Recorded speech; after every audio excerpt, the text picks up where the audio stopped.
position, it really feels as though unless there's a breakthrough sacrifice, I'm starting to just, optically enjoy the way that Arjun has set things up. He's got the queen centralized, the rooks are coming into the middle, two beautiful open lines. And I tell you, Tanya, the move knight d4 at all times looks really troublesome. Especially because it comes with a tempo and it is on the board. He hits that bishop on b5. Rook c8 still in the air. f3. And this is what Denis has to do now. He has to go all in with the chips that he has, right? You can't play slow in such a position. Attacks the queen. I mean, yeah, knight to c2 is available. I guess there's also a kind of a crazy looking queen to h4 move to hit the rook, pin the rook, and I wonder what happens after that. I think the idea is to go king f2 perhaps after queen h4 because you really want to be threatening bishop takes pawn on h6. You don't want to bring your bishop back. There's queen h1 ideas which look devastating as well. So he's perhaps counting on the king, and he does it. Yeah, it's all on the board right now. Bishop takes h6. We've sort of been eyeballing that from White's perspective the entire game. The time, Tanya, is starting to tick down as maybe queen f6, the engine saying, find this move because it's the main way that you can stop bishop takes h6. King f2, I think, caught him off guard. And Arjun doesn't find it. He plays another move that looks strong enough to defend because you're stopping that check on the H line and hoping for a rook g8 if needed after a sacrifice. But it looks like Denis is on the offense. He's using the other side of the board now, pinning that knight. Yep, and watch out for knight f5. It's a really nice move that hits everything in the position. I bet that this is the plan on the next move. And even though the eval bar says that the game is absolutely level, Aman, I think a draw is the least likely outcome right now. Yeah, exactly. Equal with best play, but I tell you, we're already seeing a question mark move given. Pawn takes on c5 is what the engine is looking for, but how can you not play knight c2?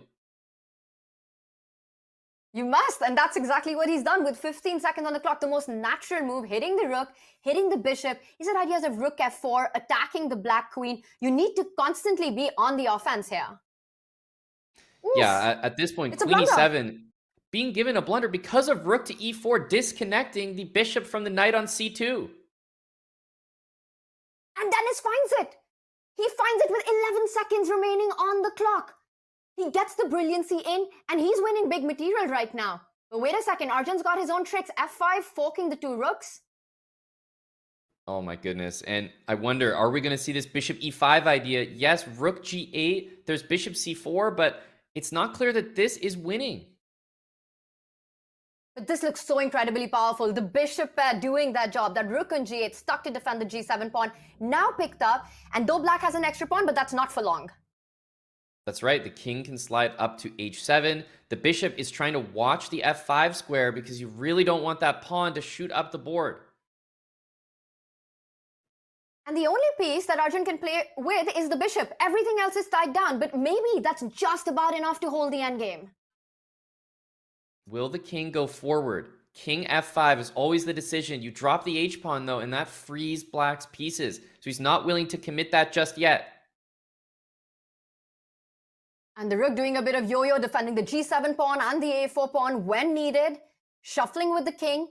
Arjun cannot allow the g-pawn to fall. The bishop will come to b3, defend that a4 pawn. If the bishop went to b3, there was f5. That was a really clever maneuver. That was incredible. And that's why he couldn't play bishop b3. He does win. I can't tell if he just got baited there. Taking h6 almost seemed to help Arjun free all of his pieces. But honestly, I don't even know if this is winning here. Bishop to d5 covering the square, but dropping the pawn with check. Whoa, and just 3 seconds on the clock. That a-pawn, that's a monster. It's about to queen any moment. Now you've got two pieces that need to stay defended. The white king is going to advance forward. The f-pawn will start moving ahead. I think black's just going to be overloaded in this position. Yeah, there's no way you can stop both pawns. The a7 pawn is permanently defended. I think it's time to just play f5. And you can take forever to make that move. It's so hard to play this position with black when you're on the defense. White getting an extra second every time. But he has to find that right moment to push that f-pawn. Yeah, he does. Also, there's, rook f7 can help out. And what you don't want to do, though, is you don't want to just win the bishop for both pawns, because that would get to a rook versus rook and bishop, a drawn endgame. God, this is so much of the mouse skills as much as it is speed, skill, and accuracy. Right now, the f pawn has finally found its way to the other side of the board, and that's definite progress for Denis. And he Yeah. does it. He wins a piece. He's about Now to he win the wins game. the bishop. That's all you need. But look, this coordination is a little bit strange right now.